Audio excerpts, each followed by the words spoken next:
पिछली वीडियो में हिंदी व्याकरण के महत्वपूर्ण टॉपिक विराम चिन्ह के बारे में बताया था कि विराम चिन्ह का क्या अर्थ है, इसकी क्या परिभाषा है, विराम चिन्ह कितने प्रकार के होते हैं और कुछ महत्वपूर्ण विराम चिन्ह उदाहरण सहित बताए थे, जैसे पूर्ण विराम चिन्ह, अल्प विराम चिन्ह, अर्ध विराम चिन्ह, लाघव चिन्ह और प्रश्न सूचक चिन्ह। इसी तरह से मैं आपको कुछ अन्य चिन्हों के बारे में जानकारी दूंगी। ये तो आप जानते ही हैं कि किसी भी भाषा में यदि इन चिन्हों का प्रयोग न किया जाए तो अर्थ का अनर्थ हो जाता है और कुछ भी समझ में नहीं आता।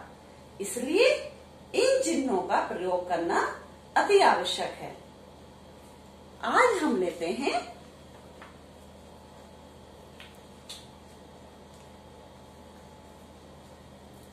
विस्मयादि बोधक चिन्ह। इसे विस्मय सूचक चिन्ह भी बोलते हैं और इंग्लिश में एक्सक्लेमेशन। ये देखिए, ये चिन्ह किस तरह से होता है। किसी भी वाक्य में हर्ष, विवाद, विस्मय, घृणा, आश्चर्य, करुणा, भय आदि को बताने के लिए या बोध कराने के लिए इस चिन्ह का प्रयोग किया जाता है। वाह, अरे, शाबाश, हाय, हे भगवान, ये शब्द जिन वाक्यों में आते हैं उनके पीछे इस तरह का निशान लगता है। अब आता है हमारा कोष्ठक चिन्ह। ये 3 प्रकार के होते हैं, छोटा कोष्ठक, मझला कोष्ठक और बड़ा कोष्ठक। हम आज बात करेंगे छोटा कोष्ठक। इसे कहते हैं राउंड ब्रैकेट। किसी शब्द के अर्थ को या विकल्प को लिखने के लिए इस चिन्ह का प्रयोग किया जाता है। जैसे सुनो, वह मुख्य अतिथि सभा में पहुंच चुके हैं। तो मुख्य अतिथि के लिए हमने किस चीज का यूज किया है? वह का। तो ये विकल्प है हमारे पास। इसी तरह से मैंने 100 रुपए प्राप्त किए। अब देखिए, 100 रुपए इस तरह से भी लिखा जा सकता है और 100 रुपए इस तरह से भी। तो ये हमारे पास विकल्प है कि हम ऐसे लिखें या ऐसे। अब हमारा अगला चिन्ह है उद्धरण चिन्ह। ये 2 प्रकार से होता है, इकहरा उद्धरण और दोहरा उद्धरण। इकहरा उद्धरण में 1-1 कोमास लगते हैं और दोहरा उद्धरण में 2-2 कोमास। इसे इंग्लिश में इन्वर्टेड कोमास भी बोलते हैं।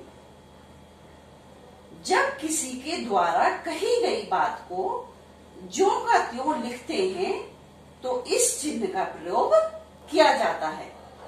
ये 2 प्रकार के होते हैं, किसी का उपनाम या किसी की रचना का नाम लिखने के लिए तो इकहरा उद्धरण का प्रयोग किया जाता है और किसी के वाक्य को या कथन को लिखते समय दोहरे उद्धरण का प्रयोग किया जाता है।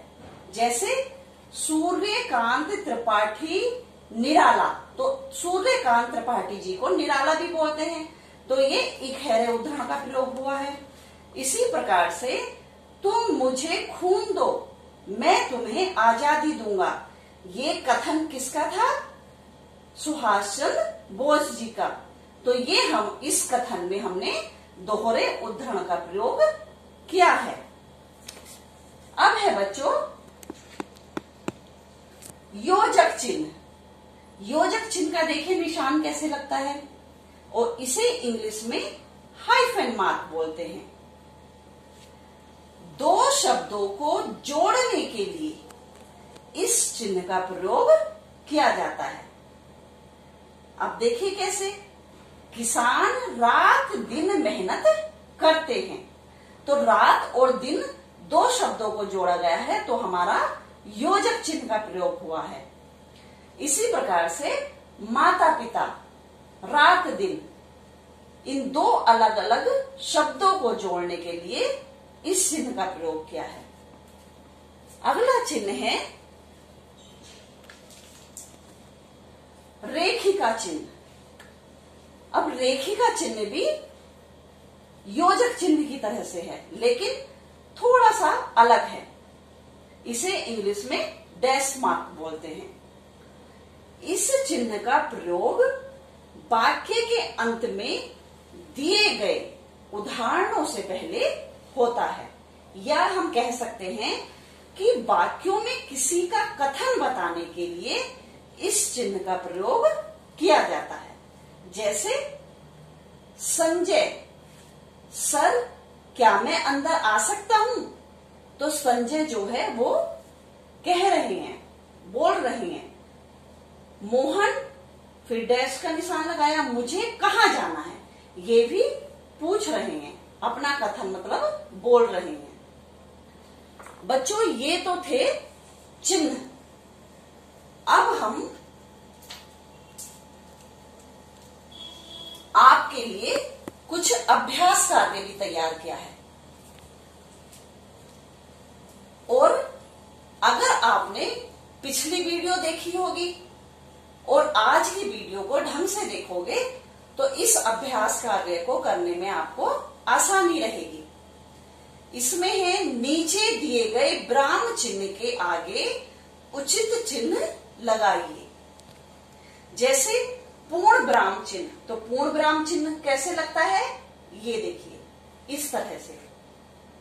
अल्प विराम चिन्ह, आपको अल्प विराम चिन्ह का निशान लगाना है। कोष्ठक चिन्ह, लाघव चिन्ह, योजक चिन्ह, विस्मय सूचक चिन्ह, अर्ध विराम चिन्ह, प्रश्नवाचक चिन्ह। तो बच्चों आपको इन चिन्हों का निशान यहां पर लगाना है। अगला क्वेश्चन है विराम चिन्ह का क्या अर्थ है और उसकी परिभाषा लिखिए। तो यदि आपने विराम चिन्ह की वीडियो को ढंग से देखा होगा तो आप उसका अर्थ भी बताओगे और परिभाषा भी। अगला है सही मिलान कीजिए।